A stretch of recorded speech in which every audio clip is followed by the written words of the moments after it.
Bienvenidos esta mañana a este entrenamiento bíblico de INJIM. Y es un placer poder compartir con ustedes esta palabra de Dios. Y a todos los que nos están viendo en línea, pues esperamos que también esta palabra del Señor sea de bendición.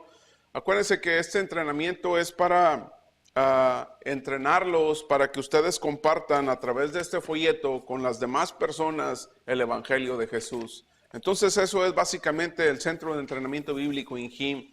Buscar siervos, entrenarlos para que compartan las nuevas de Jesús con las demás personas, y por eso es que les entregamos este folleto. Así que bienvenidos. Acuérdense que estamos con nuestro tema, la batalla oculta, y es un mundo, ¿verdad?, en el cual esta batalla es dentro de nosotros y está fuera de nosotros. Es algo difícil, pero hemos aprendido que solos, ¿verdad?, es todavía más, es imposible poder ganar esta batalla. Así que el tema de esta mañana, ¿cómo se titula? El tema de esta mañana. Porque la vida es tan difícil. No se oyó. ¿Por qué? Porque la vida es tan difícil. ¿Por qué la vida es tan difícil? Nada más hagan memoria ustedes y los que nos ven en línea, ¿cuál fue el momento en la historia de su vida más crítico? Donde ustedes dijeron, voy a tirar los guantes, ya estuvo, ya no aguanto, me voy a divorciar, la voy a dejar, lo voy a dejar, me voy a suicidar. O sea, ¿en qué momento de su vida, recuerden, fue el punto más difícil, fue el punto más crítico de su vida? Así que los que nos ven en línea pueden compartirlos en su grupo. ¿Por qué la vida es tan difícil? Así que en este punto, déjenme decirles que hace algunos miles de años se hizo la misma pregunta. ¿Quién? Job. Job 7:1 dice, ¿no son nuestros días como los de un asalariado? En otras palabras, vivimos en un mundo, hermanos, donde básicamente este mundo está arruinado, está acabado, las relaciones están acabadas. Esta pregunta de por qué nuestro matrimonio es difícil, por qué los hijos son difíciles, por qué la compañía donde trabajas es difícil, por qué mis compañeros de trabajo son difíciles, por qué usted, por qué yo somos difícil. Entonces, nosotros vamos a entender aquí, vamos a aprender aquí que hay dos causas. Acuérdense que esto es lo primero que ustedes van a escribir en su folleto. Hay dos causas por qué la vida es muy difícil. Hay dos razones, dos causas por qué la vida es muy difícil. Y la primera es que la primera causa, la rebelión, es ¿contra quién? Contra Dios. La rebelión es contra Dios. Nos hemos rebelado contra Dios. Dios hizo un mundo perfecto, pero nosotros, los seres humanos, nos seguimos rebelando contra Dios. Fíjense, si ustedes abren Génesis capítulo 3, versículo 1, dice, habla sobre la tentación de Eva, ¿verdad? Donde Dios le dijo, no coman de este árbol, de este fruto. Y fue exactamente lo que Adán y Eva hicieron, lo contrario a Dios. Entonces, aquí dice en el libro de Génesis capítulo 3, dice que versículo 6, capítulo 3, versículo 6, dice, y vio la mujer que el árbol era bueno para comer y era agradable a los ojos y árbol codiciable para alcanzar la sabiduría, y tomó de su fruto y comió, y dio también a su marido, el cual comió así como ella. Entonces fueron abiertos los ojos de ambos y conocieron que estaban desnudos. Entonces cosieron hojas de higuera y se hicieron delantales. Pero este hecho que ellos hicieron en su vida fue lo que arruinó a la raza humana. ¿Qué fue? ¿Cómo se le llama esto? El pecado. Ellos cometieron este pecado. Ahora, ¿por qué Dios hizo que tomaran esa decisión? ¿Por qué Dios hizo que tomaran esa decisión? Por una razón. Porque tú eliges amar a Dios. Es una decisión seguir a Dios. En tu pareja, en tu matrimonio, tú elegiste a tu pareja. Porque si te la imponen, entonces ¿qué? No es amor. Así es Dios, ¿verdad? Dios, Él quiere que tú tomes la decisión de escogerlo o de rechazarlo, pero tú eliges. Es una decisión en nuestra vida, o sea, no hay vuelta de hoja. Entonces, Dios puso este fruto en el centro del huerto del Edén para que Adán y Eva, ellos decidieran si realmente amaban a Dios o querían seguir a Dios. Así que la primera causa, ¿por qué es tan difícil esta vida, hermanos? Es porque hay una rebelión contra Dios. Romanos 5:12, adelante, hermano. Por medio de un solo hombre el pecado entró en el mundo y por medio del pecado entró la muerte. Fue así como la muerte pasó a toda la humanidad porque todos pecaron. Ok, fue así como la muerte entró a la humanidad. ¿Por qué? Ahora todos somos ¿qué? Todos somos pecadores. Todos, o sea, no hay distinción. Todos somos pecadores. Hay otro pasaje importante, Isaías 53:6. Hermano Rubén. Todos andábamos perdidos como ovejas, cada uno seguía su propio camino, pero el Señor hizo recaer sobre él la iniquidad de todos nosotros. Sobre él la iniquidad de todos nosotros. Otro pasaje que los que nos ven en línea pueden abrir sus Biblias en Proverbios 29. Nos interesan que hablan sus Biblias para que se acostumbren a este libro también, ¿ok? Proverbios 29, hermano Cande. ¿Quién puede afirmar, tengo puro corazón, estoy limpio de pecado? Así que cada vez, fíjese bien, cada vez que tú te opones a Dios, cada vez que tú quieres hacer las cosas como yo quiero, ahorita, a la hora que yo quiero, con quien quiero, sin la dirección de Dios, tú te pones en guerra con Dios. Estás en guerra con Dios cada vez que tú hagas eso. Entonces, vamos a ver nosotros 3 tipos de rebeliones. Y esos también hay que apuntarlos en su folleto. Vamos a ver nosotros 3 tipos de rebeliones. Vamos a poner un ejemplo de cada uno de estos tipos de rebeliones. Y vamos a explicar estas 3 rebeliones que nosotros podemos encontrar en nuestra escritura. Así que el primer tipo de rebelión, ¿cómo se le llama? Pecado. Pecado. ¿Puede terminar la frase, hermana Lupe? Pecado. Perder el objetivo, quedar corto, no estar a la altura. Ok. O sea que lo que yo quiero hacer, lo quiero hacer ahorita. Espérate, mija, no te conviene ese muchacho, no trabaja, pero ¿qué dices? No, yo lo quiero hacer ahorita. Bueno, vamos a hacer una diferencia en este aspecto. El pecado es básicamente cuando la definición dice quedarse corto, perder el objetivo. Los que nos ven en línea, los que están aquí en este entrenamiento, ¿quiénes de ustedes han visto las películas de Robin Hood? Levante su mano.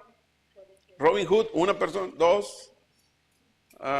Bueno, el 50%. ¿No ha visto movies de Robin Hood? No, ok. Robin Hood era el mejor arquero del mundo. Pero él estaba en contra del gobierno, le quitaba a los ricos y le daba a los pobres. Bueno, eso es lo que dice la historia. Pero un día, el alguacil de Nottingham dijo, le voy a hacer una trampa a Robin Hood. Y dijo, voy a hacer un concurso de tiro al blanco. Y yo sé que Robin Hood va a venir. Hicieron el concurso. Robin Hood se disfrazó. Llegó al concurso. Todos sabían, los soldados sabían que era Robin Hood. La gente sabía que era Robin Hood. Nomás una persona no sabía. ¿Quién creen que era? ¿Quién creen que no sabía? Era el rey. Él no sabía que era Robin Hood. Se levantó donde estaba sentado, agarró su arco y le dio al blanco. Tiró su flecha y le pegó al blanco. Era el mejor tirador del mundo. Déjeme decirle, eso no sucede en nuestras vidas.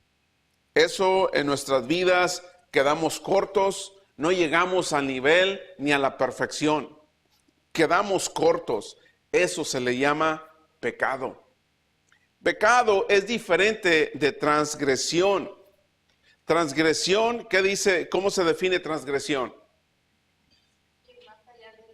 Ir más allá del límite. O sea que vas manejando y la velocidad te dicen 55, hermana Zaira. Pero es que voy tarde y le das 85. ¿Qué sucede ahí? Estás transgrediendo la ley. O sea, la ley dice, este es el límite que tú tienes que correr, 55. Pero tú conscientemente dices, voy a quebrarla, porque yo soy primero que la ley. Entonces, esto no es pecado, esto es transgredir la ley. Es diferente al pecado, ¿ok? Son cosas diferentes. Y la tercera, ¿cómo se llama la tercera rebelión contra Dios? Iniquidad. Esta palabra no se usa mucho en el idioma inglés actualmente. Así que, ¿qué es la iniquidad? Intención de hacer daño e ir a hacer el mal. A veces tú dices cosas, pero no era tu intención y se interpretaron o como la otra persona las asumió, pues eran en el lado equivocado. Pero a veces las personas dicen cosas o hacen cosas con toda la intención de ¿qué? De dañar. Yo quiero que se divorcien, como ellos son felices y yo no puedo ser feliz. ¿Sí me entiende? Así que empiezan a inyectar veneno, empieza todo ese tipo de cosas. Exactamente qué hizo Hitler. Mató 60 millones entre cristianos y judíos en el holocausto judío. El holocausto judío, sí. Los quemaba vivos. Hacía experimentos con ellos. Esto es lo que Hitler exactamente estaba haciendo. Estaba haciendo la iniquidad. O sea, con toda la intención de hacerle daño a una nación. ¿Cuál era? La nación judía. Estas tres rebeliones, ¿verdad? Se oponen ante Dios. Y el punto aquí en nuestra vida, de acuerdo al Salmo 32:5, ¿quién le toca Salmos 32:5? Mi pecado te declararé y no encubrí mi iniquidad. Dije, confesaré mis transgresiones a Jehová y tú perdonaste la maldad de mi pecado. Acuérdense que en su folleto, ¿verdad? Están escribiendo este pasaje en las líneas, estas líneas en blanco. Acuérdense que van a escribir en su folleto este pasaje. Así que lo que está diciendo aquí el rey David en este Salmo 32 habla sobre el pecado, sobre la iniquidad y sobre las transgresiones. O sea que realmente no importa cuál haya sido. Si yo no estuve a la altura, no encubrí o me salí de los límites o le hice intencionalmente daño a alguna persona, Dios es el único que tiene el poder de perdonarme. Dios es el único que tiene el poder de sanar mi estado emocional. Dios es el único que puede ayudarme en mi vida. Nadie más lo puede hacer. El pecado nos ha destruido. Esta es, hermanos, esto es realmente lo que el pecado ha hecho en nuestra vida. El pecado es la rebelión contra Dios. Por eso esta vida es tan difícil. Y déjenme terminar esta parte de la rebelión contra Dios. ¿Saben? En realidad las personas ignoran la ley de Dios. Otros no la ignoran, sino que simplemente se rebelan, transgieren la ley de Dios y son inicuos. Así que muchas veces nuestro matrimonio no funciona. Muchas veces nuestra salud no funciona. Muchas veces nuestras finanzas, nuestro cuerpo, nuestras relaciones no funcionan correctamente. El pecado que ha hecho lo ha arruinado todo. ¿Por qué es que tenemos que morir? Por el pecado en nuestras vidas. Dios nos hizo eternos. Así que la rebelión contra Dios es la primera causa,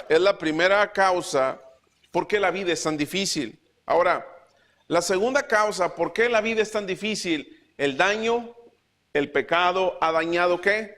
Todo. El pecado ha dañado todo. Si pueden ver, dice la palabra daño. En un lado van a poner el pecado ha dañado todo. Absolutamente todo ha dañado el pecado.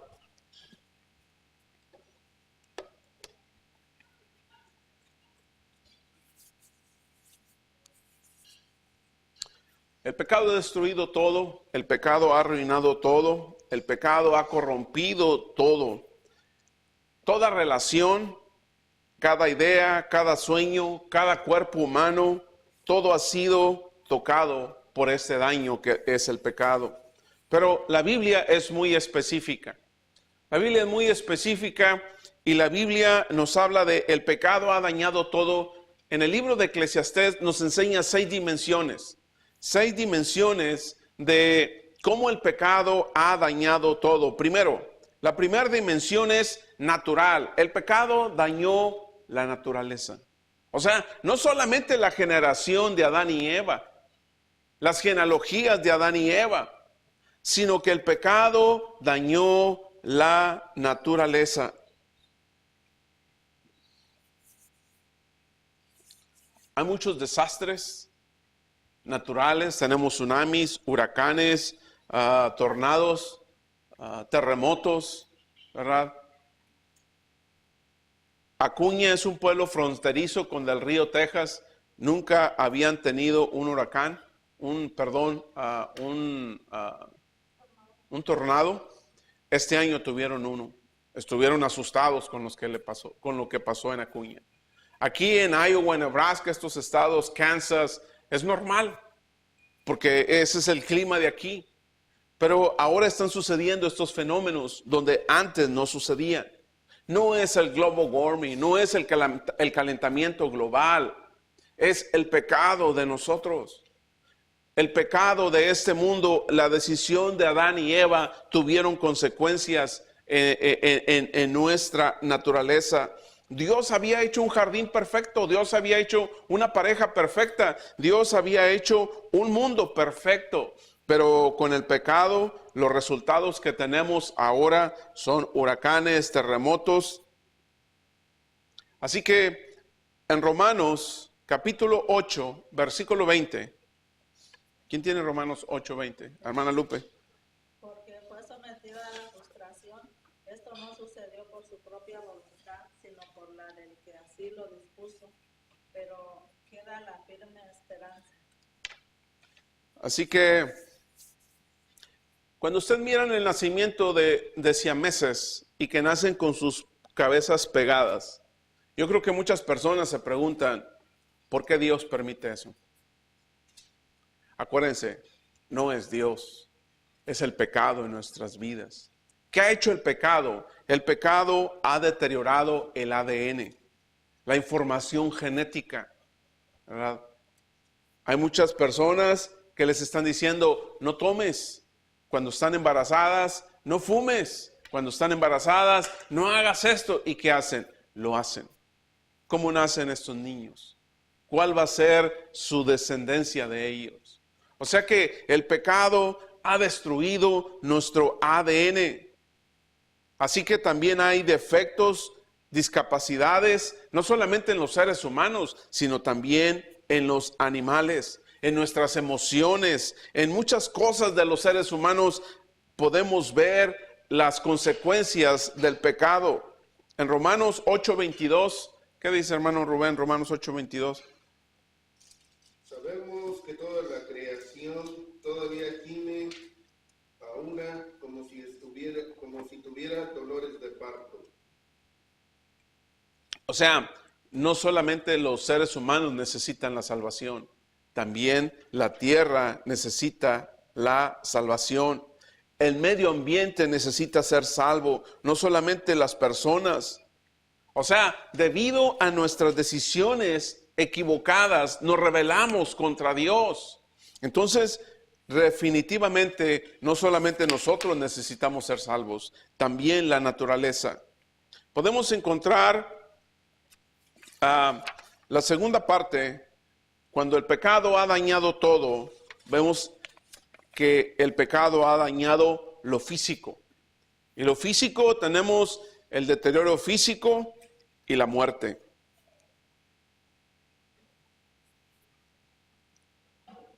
no había habido muerte en el planeta hasta que Adán y Eva pecaron. No había habido muerte hasta que Adán y Eva se independizaron de Dios. Entonces, en Romanos, capítulo 8, versículo 8, Eclesiastés 8:8. Lo voy a regresar para que los que no lo han anotado puedan anotarlo. Eclesiastés 8:8, ¿qué dice, hermanos? No hay quien tenga poder sobre el aliento de vida, como para retenerlo, ni hay quien tenga poder sobre el día de su muerte. No hay licencias durante la batalla, ni maldad deja libre al malvado.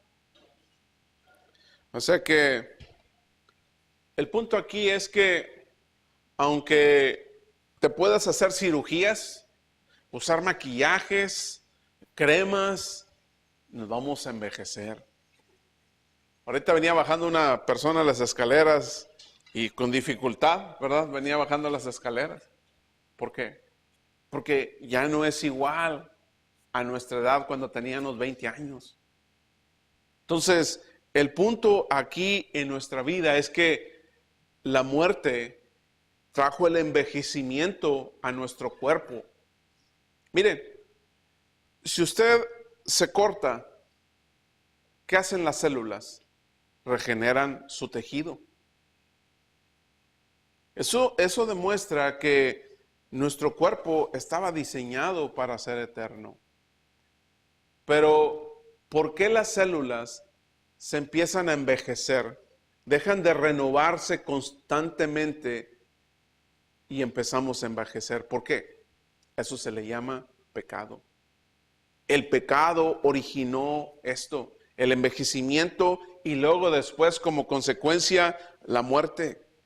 O sea, es inevitable. Cada minuto, cada hora que pasa de nuestra vida es importante.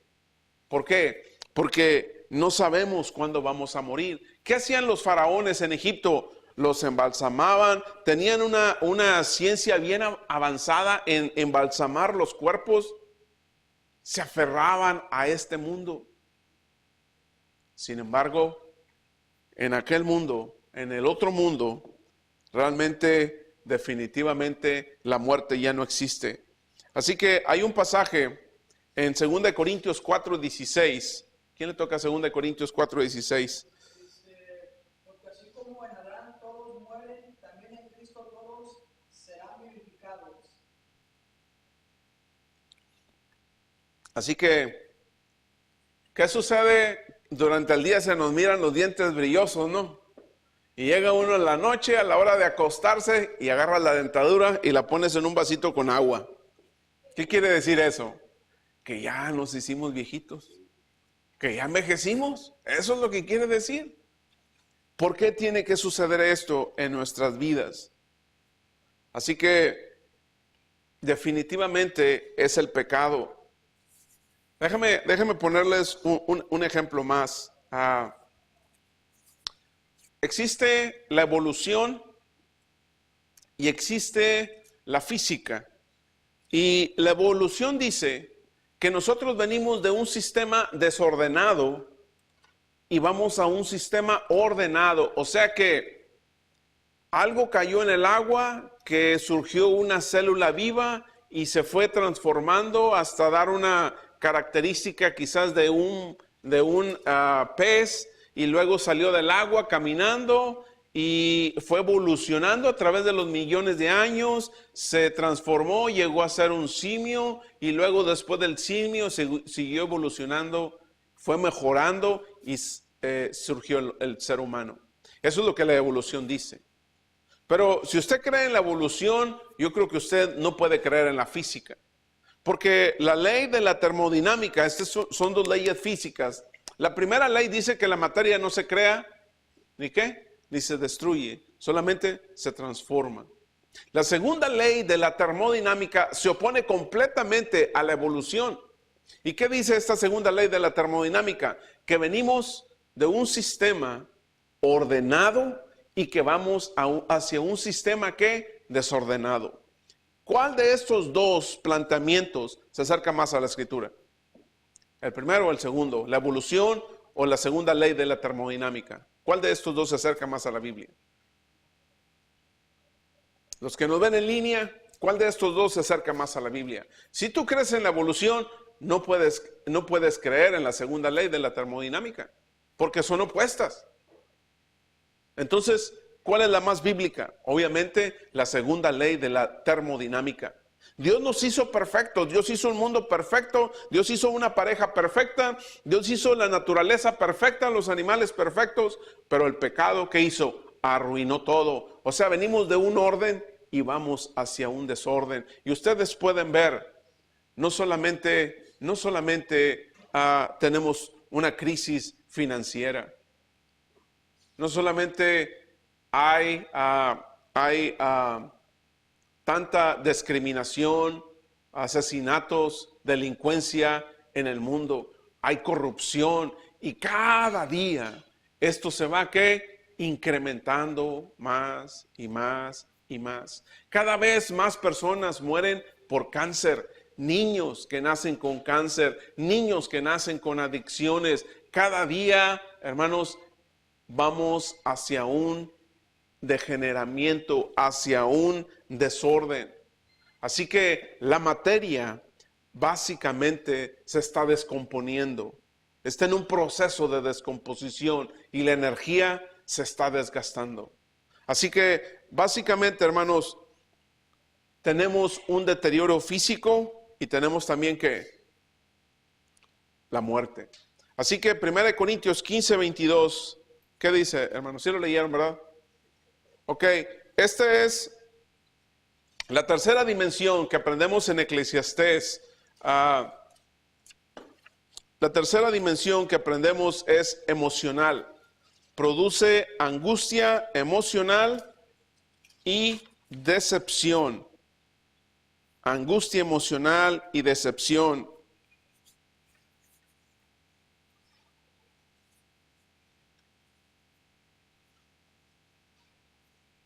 Produce el deterioro emocional, produce angustia emocional y decepción. Para que lo pongan en sus folletos.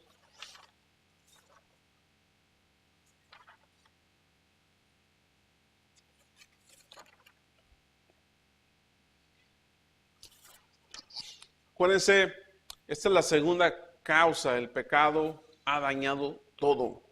Ha dañado nuestra vida emocional. Ustedes pueden ver por qué hay tanta depresión, por qué hay tanta ansiedad, por qué todos estos factores que están destruyendo o que está básicamente arruinada nuestra vida. En el libro de Eclesiastés, capítulo 1, versículo 14 al 15, ¿qué dice la escritura, hermanos? Y he observado todo cuanto se hace en esta vida, y todo ello es absurdo, es correr tras el viento. Ni se puede enderezar lo torcido, ni se puede contar lo que falta. Lo que está diciendo aquí es que como ser humano no puedes cambiar tu pasado. Tampoco puedes controlar tu futuro. No puedes cambiar. ¿Cuántos de ustedes quieren cambiar su pasado? Pues muchos. Pero ¿cuántos lo pueden hacer? Ya no se puede. No puedes hacerlo. Y como consecuencia no podemos controlar el futuro. Hay muchas cosas en nuestra vida, o la mayor parte de las cosas en nuestra vida no están en nuestro control. Tú no eliges dónde vas a nacer.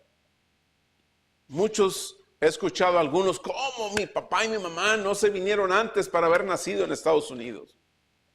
Tú no eliges qué padres vas a tener. Los niños que nacen en hogares con padres adictivos, el estilo de vida que van a tener estos niños, ellos no decidieron, pero así nacieron ellos, en un hogar así. Así que esto les va a producir angustia emocional, les va a producir, ¿qué más? Decepción. Miren, ¿qué es lo que sucede?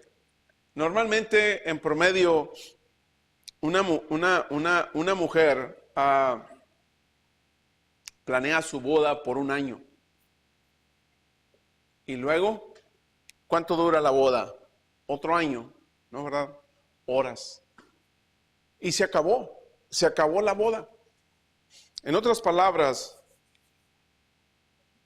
nosotros los humanos tenemos una capacidad sobreestimamos la felicidad. Hay personas que dicen, si yo me caso con ella, voy a ser el hombre más feliz. O si te casas con él, vas a ser la mujer más feliz. Si yo soy inmensamente rico, voy a arreglar todos mis problemas. O sea, los seres humanos sobreestimamos la felicidad. Pero cuando llegas a ese punto, te das cuenta que no es así. Cuando llegas a ese punto, si fuera cierto que ser el hombre más rico es ser feliz, déjame decirle que muchas personas ricas en este mundo fueran felices, pero son infelices muchos de ellos, porque el dinero no te va a poder cambiar tu pasado. El dinero no te va a poder traer después de la muerte. Nada de esto puede arreglar el pecado en esta tierra. Así que muchas cosas en nuestras vidas son innecesarias. Miren, cuando te casas, muchas veces las parejas piensan que todo depende de tu pareja. La felicidad, el sostenimiento económico, todo depende de tu pareja. Pero ¿saben? Esto es un error. Porque tu pareja no es perfecta. Es una pecadora o pecador como tú. Entonces, ¿qué va a suceder? Vas a tener problemas. Así que, hermanos, esta dimensión en nuestras vidas produce angustia emocional y decepción. La cuarta dimensión es relacional.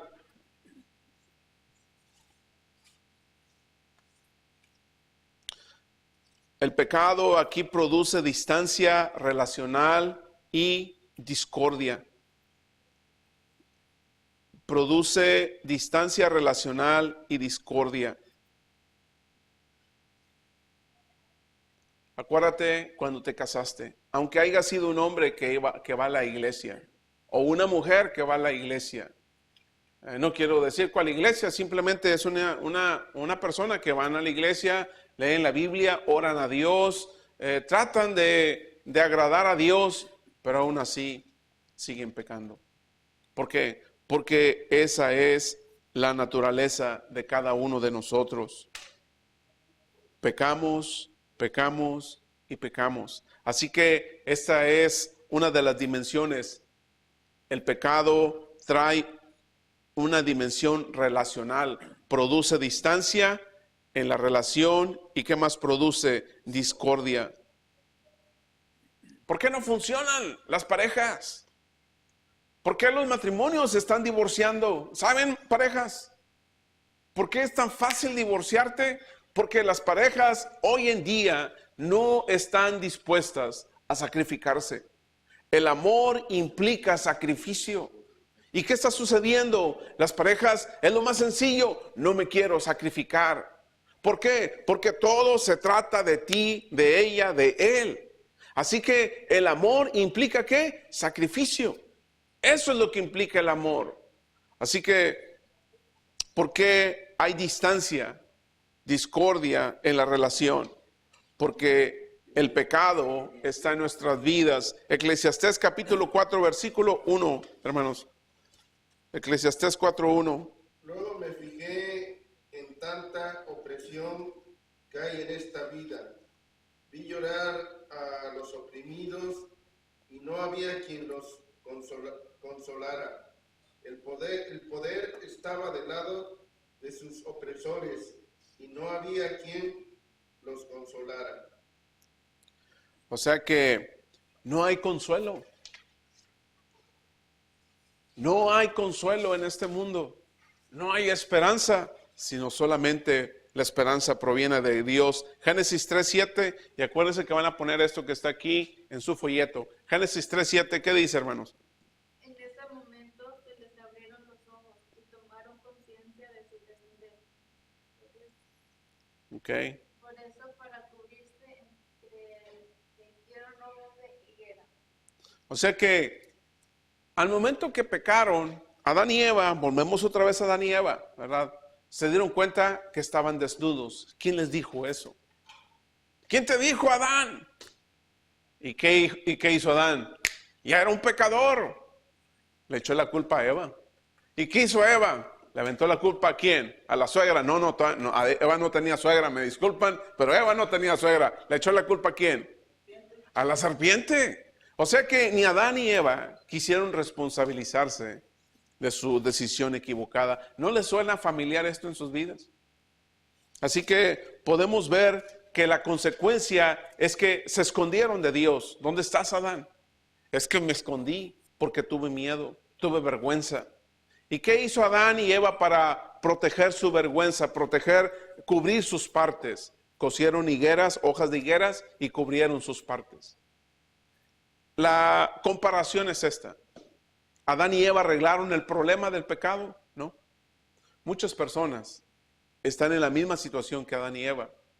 Yo no sé qué tipo de hojas de higuera estén usando, pero nada más están cubriéndose de su vergüenza. Realmente nosotros no podemos cubrirnos con nada. ¿Por qué? Porque somos pecadores y el único que nos puede ayudar es ¿quién? Jesús. El hombre contestó, escuché que estabas por el jardín, tuve miedo porque estoy desnudo, por eso me escondí. Génesis capítulo 3, versículo 10. Eso fue exactamente lo que hizo ¿quién? Adán, y lo que hizo también Eva. Así que para que también apunten esto los apunten en sus folletos, ¿verdad? El hombre contestó, escuché que andabas por el jardín y tuve miedo porque estoy desnudo, por eso me escondí. O sea que el pecado no te permite ir con Dios.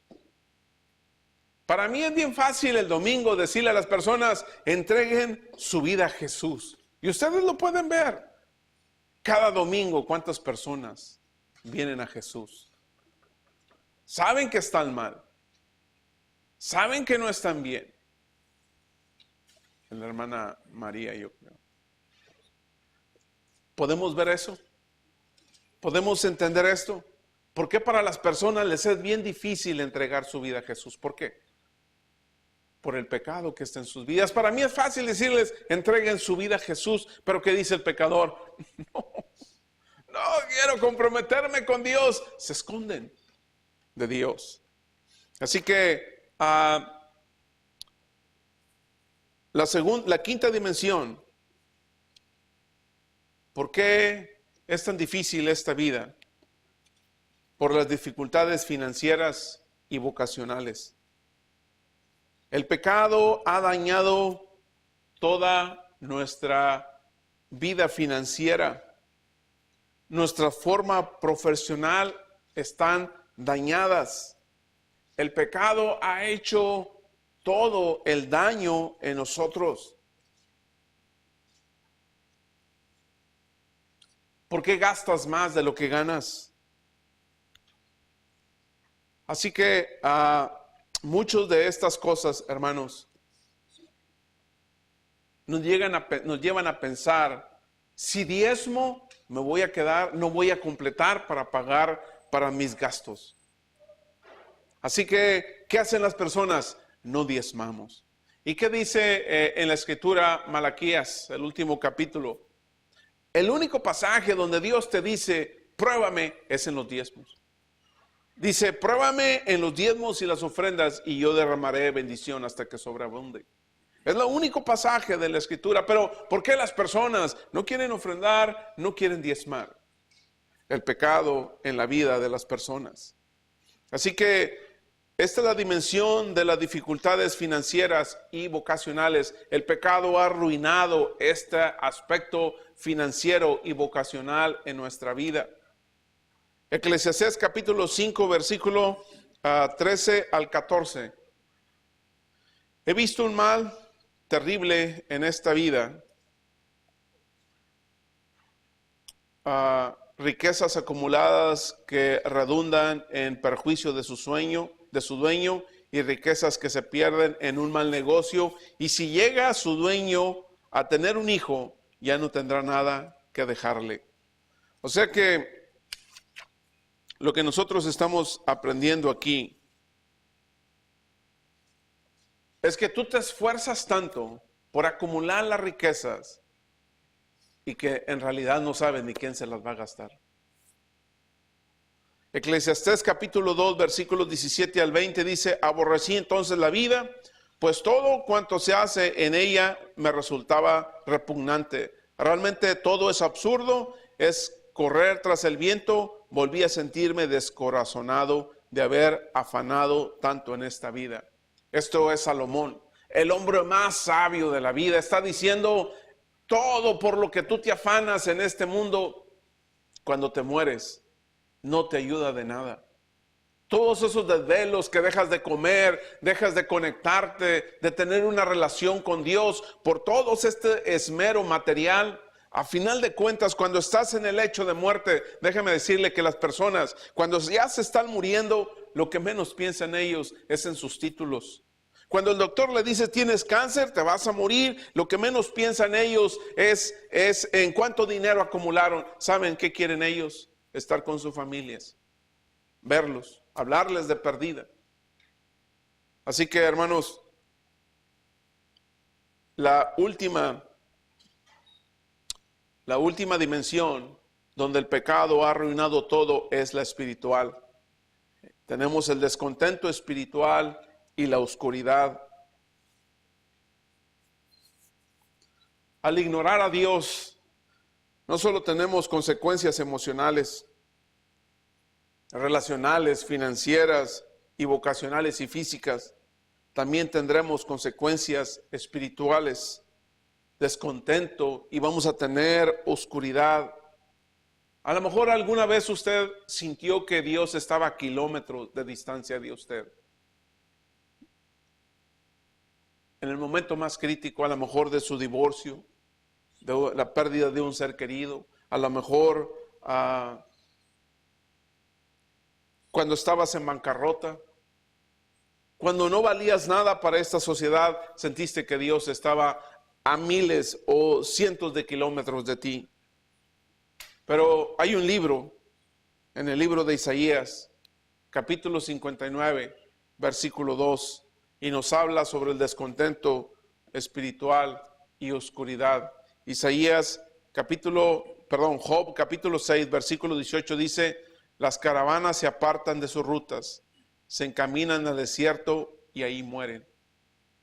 Hay otro salmo donde David dice que una oveja, David dice en el Salmo 23, Jehová es mi pastor. ¿Y qué dice? ¿Qué sigue diciendo, hermanos? Y nada me faltará. Déjame decirles de esta manera: la naturaleza de una oveja es perderse.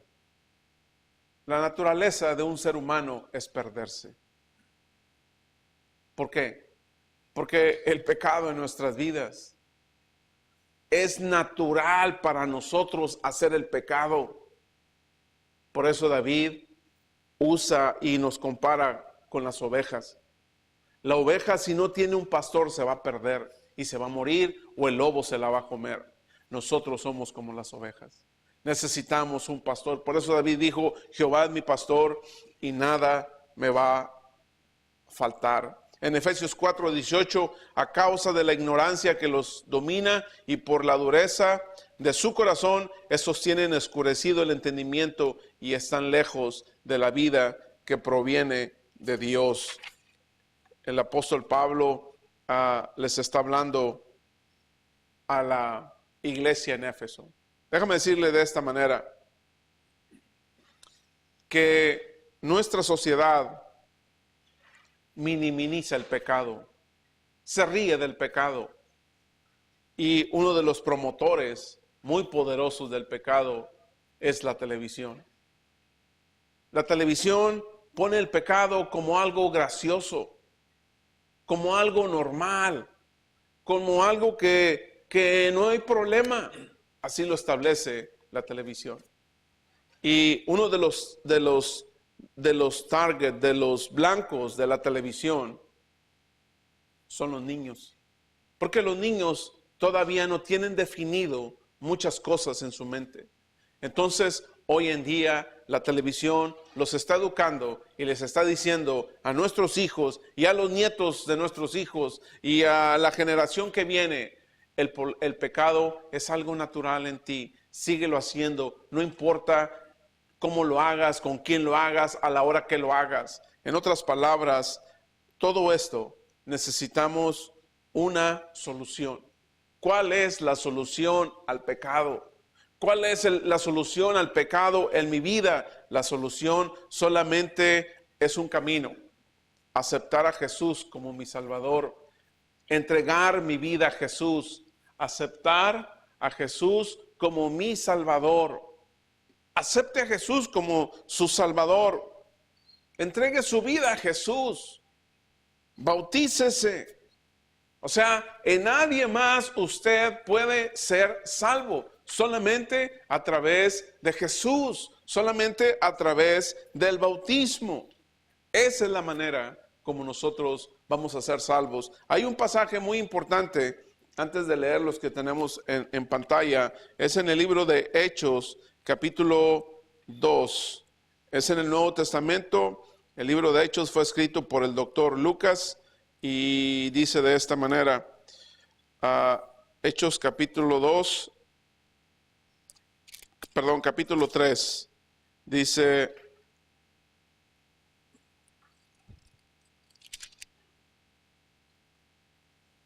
capítulo 2, versículo 38, Hechos capítulo 2, versículo 38, dice, Pedro le dijo, arrepiéntete y bautícense cada uno de vosotros en el nombre de Jesucristo para perdón de los pecados y recibiréis el don del Espíritu Santo. O sea, necesitamos seguir a Jesús, necesitamos arrepentirnos, o sea, arrepentimiento, dijimos y hemos enseñado en los entrenamientos que proviene de la palabra griega metanoia, que quiere decir cambio de mente.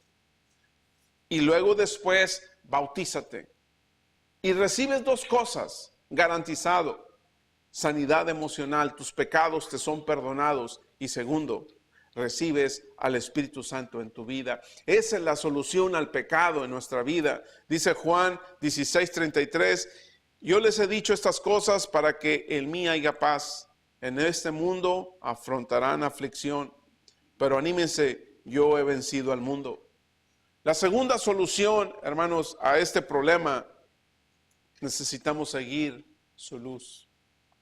Necesitas seguir la luz de Jesús. Dijo Jesús, yo soy ¿qué? La luz del mundo. El que viene a mí no andará en tinieblas. Yo creo que se aproxima ya la Navidad, ya la próxima semana entramos al mes de diciembre y podemos entender este mensaje de la Biblia. La luz vino a las tinieblas. Las tinieblas nunca van a la luz. ¿Por qué? Bueno, Juan 8:12 dice, una vez más Jesús se dirigió a la gente y les dijo, yo soy la luz del mundo, el que me sigue no andará en tinieblas, sino que tendrá la luz de la vida. El próximo año pensamos ir a la convención latina en Dallas, Texas, pero nos vamos a parar antes en Springfield, Missouri, donde hay unas cavernas donde te llevan en un tren por abajo de la tierra como cerca de 1 hora y hay un espacio donde se detienen, apagan todas las luces y no miras nada. Puedes poner tu dedo así enfrente y no miras nada. Vamos a experimentar lo que es la oscuridad, pero también prenden una luz después y tú puedes ver cómo impacta una luz en la oscuridad. Déjenme decirles que Jesús es la luz del mundo. Jesús nos llamó a nosotros a ser luz. Vivimos en un mundo de pecado, en un mundo completamente corrompido, destruido, en un mundo que va en dirección al mal, en un mundo que no se va a detener. Solamente necesitamos una luz. Y la única luz verdadera ¿Es quién? Es Jesús. ¿No le gustaría a usted, que no ha entregado su vida a Jesús, tomar esa decisión en su vida? Así que, pues fue un placer haberlos tenido esta mañana, los que nos ven en línea. Que el Señor los bendiga. Nos vemos la próxima semana.